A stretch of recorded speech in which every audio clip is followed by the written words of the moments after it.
أعوذ بالله من الشيطان الرجيم. بسم الله الرحمن الرحيم. إذا وقعت الواقعة ليس لوقعتها كاذبة خافضة رافعة إذا رجت الأرض رجا وبست الجبال بسا فكانت هباء منبثا وكنتم أزواجا ثلاثة فأصحاب الميمنة ما أصحاب الميمنة وأصحاب المشأمة ما أصحاب المشأمة والسابقون السابقون أولئك المقربون في جنات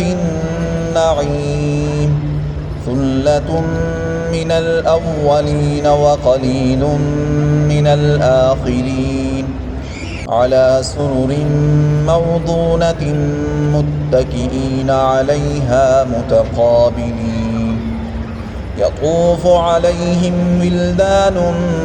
مخلدون بأكواب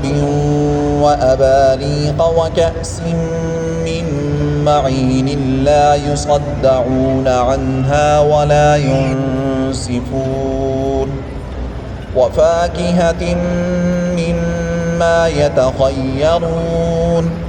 ولحم طير مما يشتهون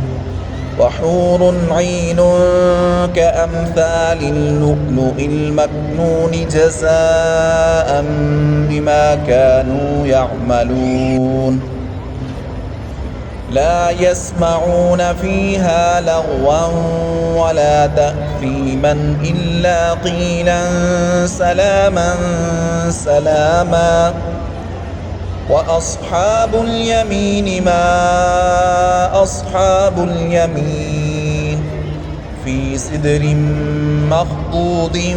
وطلح منضود وظل ممدود وماء مسكوب وفاكهة كثيرة لا مقطوعة ولا ممنوعة وفرش مرفوعة إنا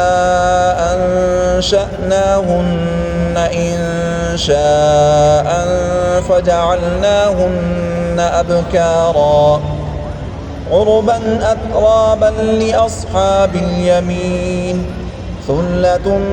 من الأولين وثلة من الآخرين وأصحاب الشمال ما أصحاب الشمال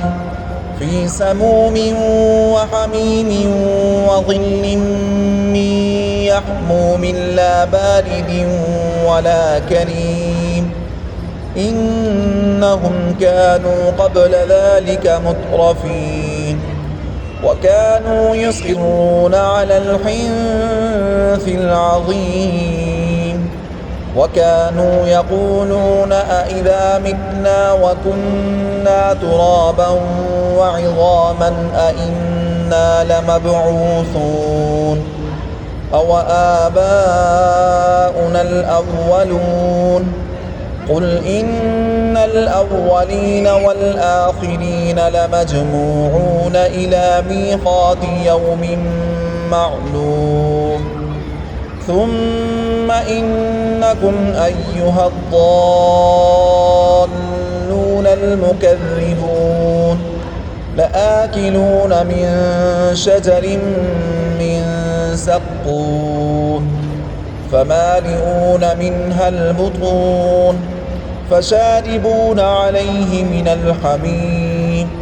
فشاربون شرب الهيم هذا نزلهم يوم الدين نحن خلقناكم فلولا تصدقون أفرأيتم ما تمنون أأنتم تخلقونه أم نحن الخالقون نحن قدرنا بينكم الموت وما نحن بمسبوقين على أن